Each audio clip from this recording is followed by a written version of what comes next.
Ah, bonjour tout le monde. Quelle semaine de congé ce fut à laquelle j'ai eu droit. Bonjour Alexandre Moranville-Ouellette, t'es installé? Oui, on est en train de faire ça, oui. Bienvenue. Écoute, Richard Martineau, je l'ai croisé tantôt dans les couloirs, puis il s'est fait demander comment ça a été tes vacances, puis il a répondu hey, 11 semaines, je les ai pas vues passer. Imaginez une semaine comment ça a été. Moi, la dernière fois que je vous ai parlé, c'était le 14 août. Et on parlait à l'émission de jeûne intermittent. Il y avait un propriétaire qui s'était fait cochonner son appartement. On l'a reçu, on a montré des images de son appartement. On parlait de triparentalité.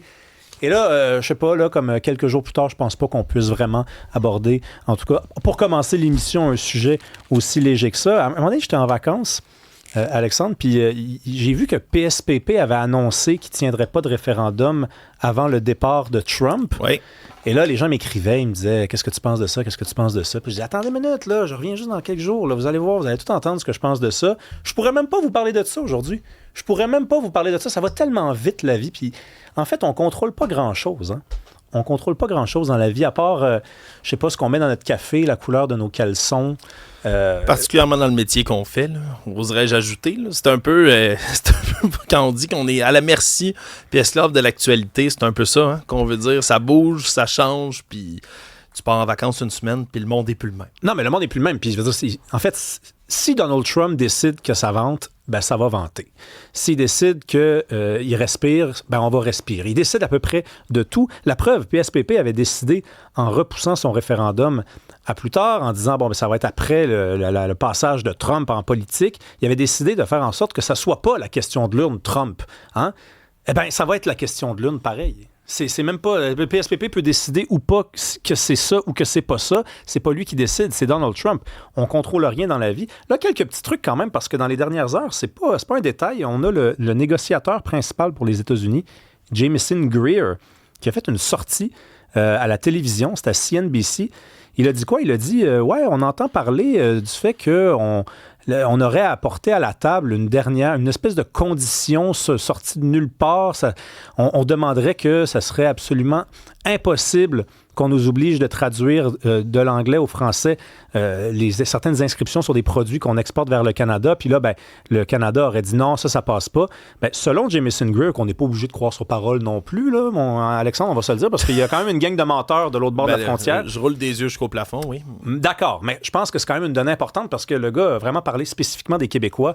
Dans sa sortie, il a dit, nous, on n'a pas demandé que ce soit une condition très, très importante. Ce qui est important pour nous, il a ajouté, c'était la fameuse taxe là, sur les géants numériques. Il dit c'est une taxe dissimulée. Je dis ça parce que ce qui est dit depuis quelques heures, c'est que Mark Carney paraît bien quand même. La même chose pour Christine Fréchette en évoquant le fait que ils ont défendu le français face aux géants américains.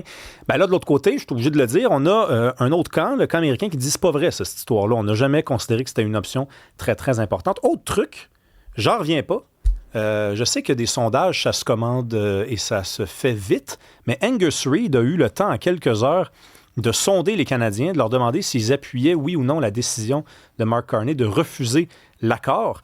76% des Canadiens sondés par Angus Reid à quelques minutes là, de l'annonce, là, ça se compte en minutes ou en heures à ce moment-là, ont dit oui, on appuie la décision de Mark Carney. 85% des Québécois appuyaient la décision de Mark Carney de refuser l'accord lorsqu'ils ont été sondés par Angus Reid. Est-ce qu'on l'a vu, l'accord? C'est quand même spécial. Là. Je veux dire, vous vous faites appeler par une firme de sondage, vous vous faites demander est-ce que vous appuyez, oui ou non, le fait que votre premier ministre a refusé l'accord? L'avez-vous vu? Non. Mais répondez à la question. C'est quand même particulier. C'est particulier, c'est vraiment une réponse strictement émotive. Là. Si l'opposition qui demande, on va recevoir Pierre Paulus dans quelques instants, que Mark Carney convoque la Chambre des communes pour qu'on puisse regarder l'accord, le monde qui ont été sondés par Angus Reid ne pouvait pas l'avoir vraiment vu non plus, eux autres, l'accord. Autre truc, puis je sais que c'est pas correct de dire ça, en plus, le ministre des Finances s'en vient, Éric Girard, mais hier, j'entendais Bernard Drinville, qui réagissait, Bernard Drinville, qui est ministre de l'Économie, il réagissait à cette histoire de tarifs, c'est en vigueur depuis samedi, minuit, et il prenait comme une petite voix de désarçonné. Puis, je veux juste être bien compris, là, il n'y a personne à la CAQ en ce moment, je ne veux pas qu'il y ait d'ambiguïté. Là. Je ne pense pas qu'à la CAQ en ce moment, on se trouve ça agréable, ce qui arrive aux travailleurs puis aux entreprises qui vont être affectées par les tarifs. Mais je suis obligé de reconnaître quand même que la CAQ, qui était donnée perdante pour l'élection, vient de prendre tout un coup, toute une poussée. Là. Il y a des stratèges derrière des portes closes en ce moment qui se bidonnent, là, qui ont du fun en ce moment, parce que ça va être facile de préparer cette campagne-là, alors qu'on se demandait qu'est-ce qu'on pouvait faire avec une nouvelle chef, avec une femme même. Au niveau de la symbolique, c'était fort là, quand même, cette nouvelle personne, Christine Fréchette, qui arrivait à la tête d'un parti.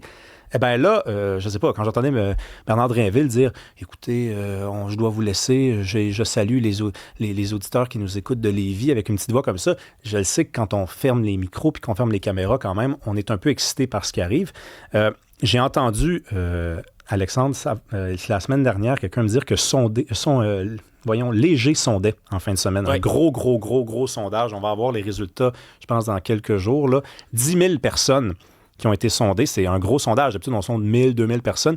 Je me demande si ça va déjà avoir un effet dans les réponses des gens. Ben, ça se pourrait. Sincèrement, ça se peut que on soit à un point où il faudrait faire des sondages quasiment aux 5 jours. Là, tellement l'actualité se bouscule, tellement il y a des événements extérieurs qui viennent influencer aussi notre politique interne. C'est fou, là, tu le dis, si Trump décide qu'il vente, il vente. Après ça, là, une élection provinciale, d'habitude, c'est sur les enjeux provinciaux.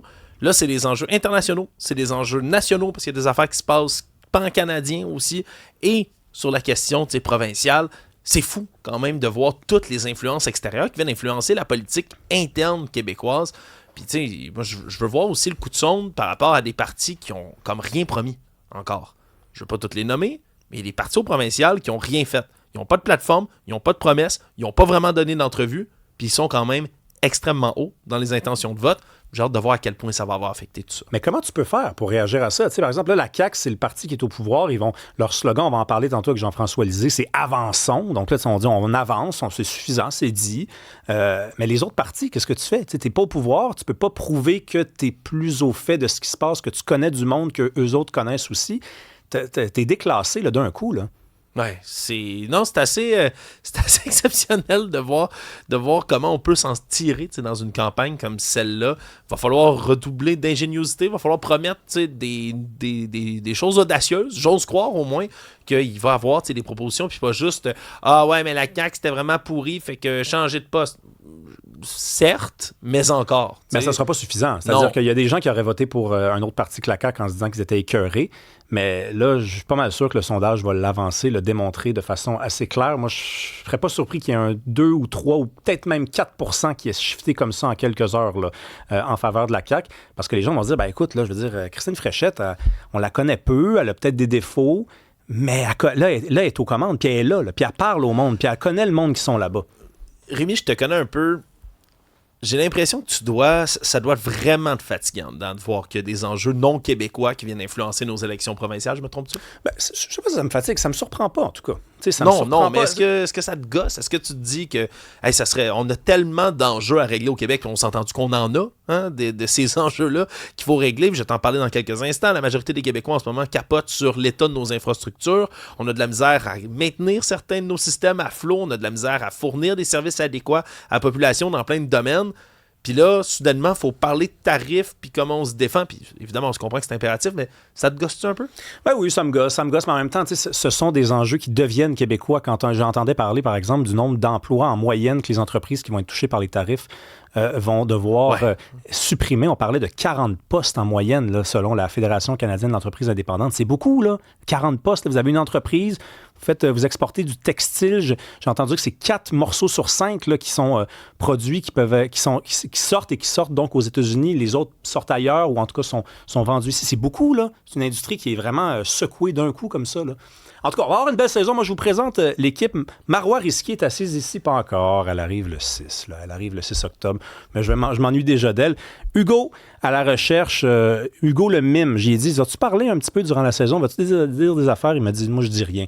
Il va nous faire des mimes. Fait qu'il va nous faire des gestes. Je vais essayer d'interpréter ça. Alexandre Moranville va être là avec nous pendant toute la saison. Sébastien Laperrière à la régie.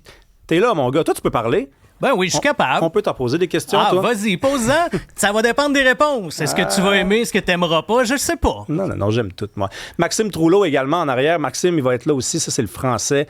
Mais il est putain français, il est québécois. Allez, on passe ça.